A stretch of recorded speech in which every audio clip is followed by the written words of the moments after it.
The city of Houston has always had a significant impact in my life. See, my parents and I immigrated here from Athens, Greece, when I was 3 years old. And no, Paul and I never knew each other and did not know that we had these topics. So we came to America the very month that the astronauts would land on the moon.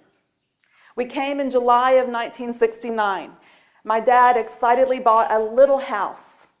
And in that little house, we slept on the floor and we sat on crates because every penny he had, he saved to buy a black and white television that he very lovingly sat on a little rickety cart with brass legs and little wheels, and if you are my age, you might remember those.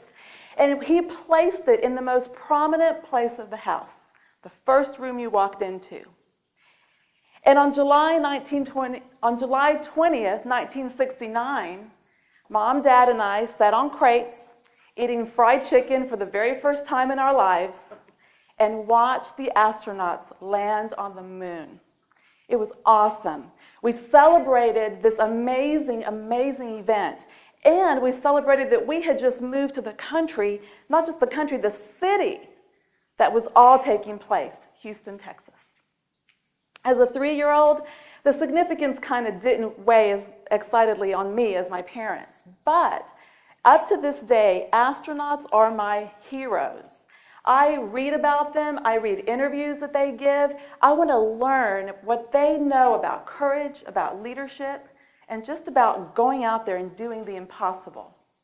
Well, I grew up and I moved away from Houston, got married, and lived in Colorado. Got a job. But I had a dream, I had a goal, and my goal was to one day be elected as a U.S. Senator in the United States of America.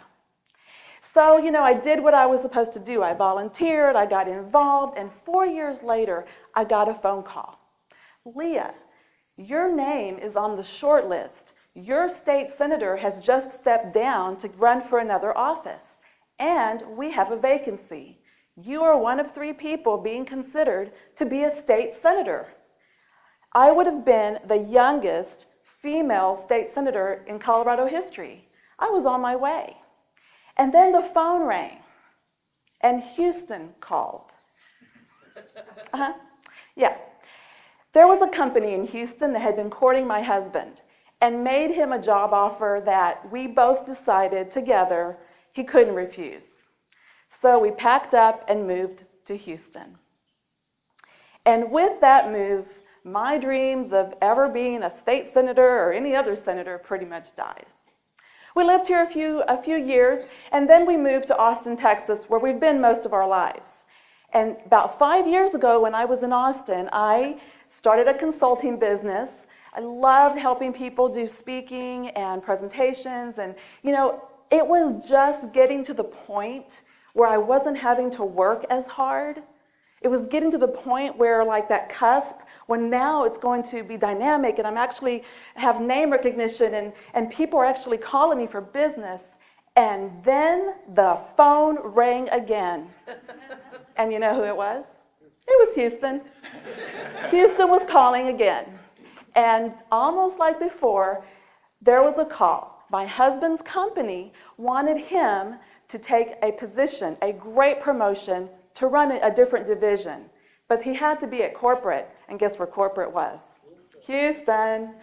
And so after much prayer and discussion, we did decide it was the right thing for our family.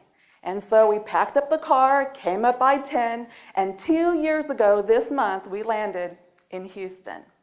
And my consulting company is kind of in a coma.